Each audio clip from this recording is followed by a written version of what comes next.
बच्चों, हम स्वयं प्रकाश द्वारा रचित नेताजी का चश्मा कहानी पढ़ रहे थे और कल हमने इसके बारे में पढ़ा कि जब हालदार साहब पान वाले से कैप्टन चश्मे वाले के बारे में पूछते हैं तो कैप्टन चश्मे वाले के लिए पान वाले द्वारा उसका मजाक उड़ाया जाता है, उसे अपाहिज कहा जाता है, मरियल और बूढ़ा व्यक्ति कहा जाता है, जो हालदार साहब को अच्छा नहीं लगता।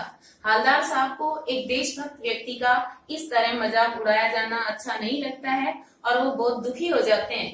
वे अपने मन में सोचते हैं कि क्या होगा उस कौम का जो देश की खातिर अपना घर गृहस्थी, जवानी, जिंदगी सब कुछ न्योछावर कर देने वालों पर हंसती है और अपने लिए बिकने के मौके ढूंढती है।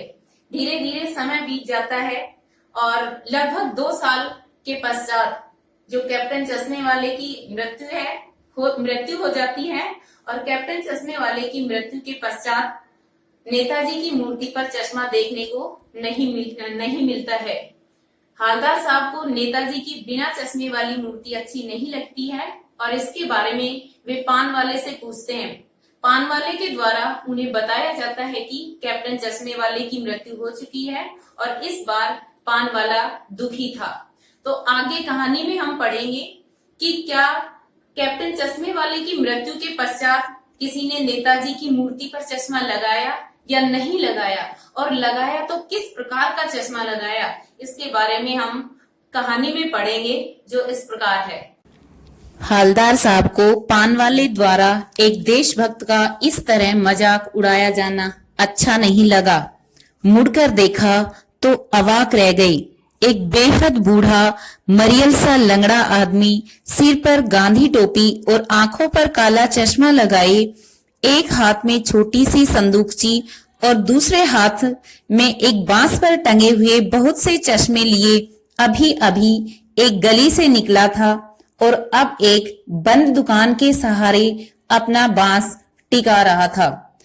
हालदार साहब ने जब पान वाले से कैप्टन चश्मे वाले के बारे में पूछा तो कैप्टन चश्मे वाले का मजाक उड़ाया गया पान वाले के द्वारा और पान वाले ने उसे बूढ़ा, मरियल और लंगड़ा व्यक्ति कहा और उसे कहा कि वह क्या जाएगा फौज में, वो तो पागल है। तो हालदार साहब को एक देशभक्त व्यक्ति का इस तरह मजाक उड़ाया जाना अच्छा नहीं लगा और जब उसने कैप्टन चश्मे वाले को देखा तो वह हैरान रह गया, क्योंकि कैप्टन चश्मे वाला एक बूढ़ा अपाहिज व्यक्ति था, लेकिन उसके मन में देशभक्ति की भावना कूट कूट कर भरी हुई थी। तो इस बेचारे की दुकान भी नहीं फेरी लगाता है। हालदार साहब चक्कर में पड़ गए। पूछना चाहते थे इसे कैप्टन क्यों कहते हैं, क्या यही इसका वास्तविक नाम है, लेकिन पान वाले ने साफ बता दिया था कि अब वह इस बारे में और बात करने को तैयार नहीं है। यानी कि जो हालदार साहब थे वो कैप्टन चश्मे वाले को देखकर उसके बारे में और बहुत सी बातें पूछना चाहते थे, लेकिन वो पूछ नहीं पाई क्योंकि पान वाला पहले ही मना कर चुका था कि अब वह इसके बारे में और अधिक बातें नहीं करना चाहता और यदि आपको बातें करनी है इनके बारे में अधिक तो स्वयं कैप्टन चश्मे वाले से ही करें। इसलिए चाहकर भी हालदार साहब कैप्टन चश्मे वाले के बारे में अधिक नहीं जान पाए। ड्राइवर भी बेचैन था। किसका ड्राइवर बेचैन था? हालदार साहब का ड्राइवर बेचैन था। क्यों बेचैन था? क्योंकि वह भी वहां पर अधिक समय तक रुकना नहीं चाहता था। काम भी था, हालदार साहब जीप में बैठकर चले गए और उन्हें काम भी था, इसलिए हालदार साहब भी बिना ज्यादा वहां पर रुके जीप में बैठकर वहां से चले जाते हैं। 2 साल तक हालदार साहब अपने काम के सिलसिले में उस कस्बे से गुजरते रहे और नेताजी की मूर्ति में बदलते हुए चश्मों को देखते रहे। यानी हालदार साहब अपने काम के सिलसिले में 2 साल तक उस कस्बे से गुजरते रहे और हर बार नेताजी की मूर्ति पर नए लगे चश्मों को देखते रहे। कभी गोल चश्मा होता तो कभी चौकोर, यानी नेताजी की मूर्ति पर जो चश्मा था वो हमेशा बदल जाता था। कभी गोल होता, कभी चौकोर, कभी लाल, कभी काला, तो कभी धूप का चश्मा, कभी बड़े बड़े कांचों वाला गोगो चश्मा, पर कोई न कोई चश्मा होता जरूर। उस धूल भरी यात्रा में हालदार साहब को कौतुक और प्रफुल्लता के कुछ क्षण देने के लिए। यानी कि जैसे ही हालदार साहब नेताजी की मूर्ति पर चश्मा देखते तो वे प्रसन्न हो जाते और उस धूल भरी यात्रा की थकान उनकी दूर हो जाती थी। क्यों हो जाती थी उनकी यात्रा की थकान दूर? क्योंकि हालदार साहब स्वयं एक देशभक्त व्यक्ति थे। वे देशभक्तों का आदर और सम्मान करते थे। उनके मन में भी देशभक्ति की भावना मौजूद थी। इसलिए कैप्टन की देशभक्ति को देख करके उनकी थकान दूर हो जाती थी। फिर एक बार ऐसा हुआ कि मूर्ति के चेहरे पर कोई भी कैसा भी चश्मा नहीं था। यानी एक दिन हालदार साहब ने देखा कि मूर्ति पर किसी भी प्रकार का चश्मा नहीं था। उस दिन पान की दुकान भी बंद थी और चौराहे की अधिकांश दुकानें बंद थी। अगली बार भी मूर्ति की आंखों पर चश्मा नहीं था। हालदार साहब ने पान खाया और धीरे से पान वाले से पूछा, क्यों भाई, क्या बात है, आज तुम्हारे नेताजी की आंखों पर चश्मा नहीं है? यानी कि जब एक बार हालदार साहब ने देखा कि नेताजी की आंखों पर चश्मा नहीं है तो उनके मन में जिज्ञासा उत्पन्न हुई। दोबारा फिर उन्होंने देखा कि नेताजी की आंखों पर चश्मा नहीं है तो इस बार उन्होंने पान वाले से पूछ ही लिया कि आपके नेताजी की आंखों पर चश्मा क्यों नहीं है? पान वाला उदास हो गया। उसने पीछे मुड़कर मुंह का पान नीचे थूका और सिर झुकाकर अपनी धोती के सिरे से आंखें पोंछता हुआ बोला, साहब कैप्टन मर गया। यानी कि जब हालदार साहब कैप्टन चश्मे वाले के बारे में पान वाले से पूछते हैं तो पान वाला उदास हो जाता है और वह रोता हुआ हालदार साहब से कहता है कि साहब कैप्टन मर गया। ये वही पान वाला है जब कैप्टन चश्मे वाला जीवित था तो उसका मजाक उड़ाता था, उस पर व्यंग्य करता था, उसे बूढ़ा, लंगड़ा और मरियल सा व्यक्ति कहता था।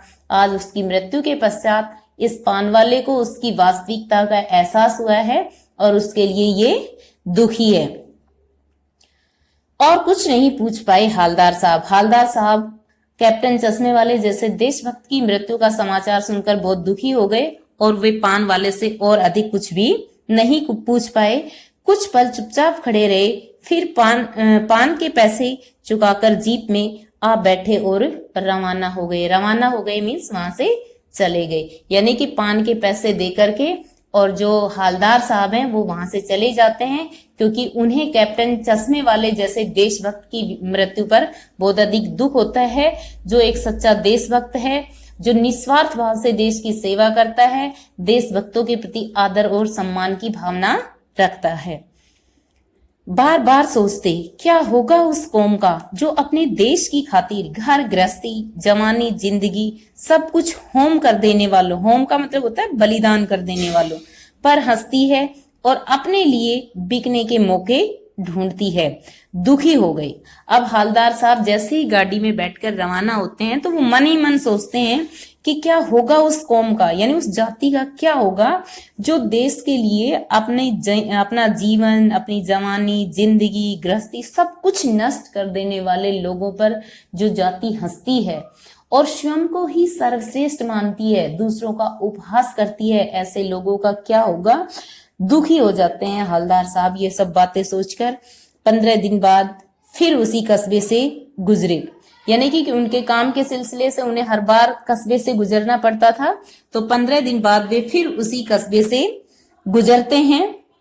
कस्बे में घुसने से पहले ही ख्याल आया कि कस्बे की हृदय स्थली यानी कि कस्बे के हृदय पर यानी उसके चौराहे पर या मध्य भाग पर सुभाष की प्रतिमा अवश्य प्रतिष्ठापित होगी।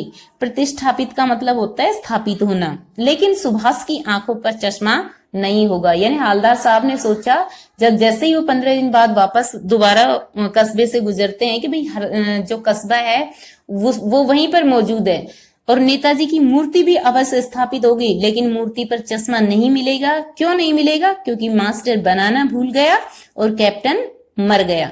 सोचा आज वहां नहीं रुकेंगे, पान भी नहीं खाएंगे, मूर्ति की तरफ देखेंगे भी नहीं, सीधे निकल जाएंगे। ड्राइवर से कह दिया चौराहे पर रुकना नहीं, आज बहुत काम है, पान आगे कहीं खा लेंगे। यानी कि जैसे ही कैप्टन की मृत्यु हो जाती है तो हालदार साहब नेताजी की बिना चश्मे वाली मूर्ति देखना पसंद नहीं करते हैं।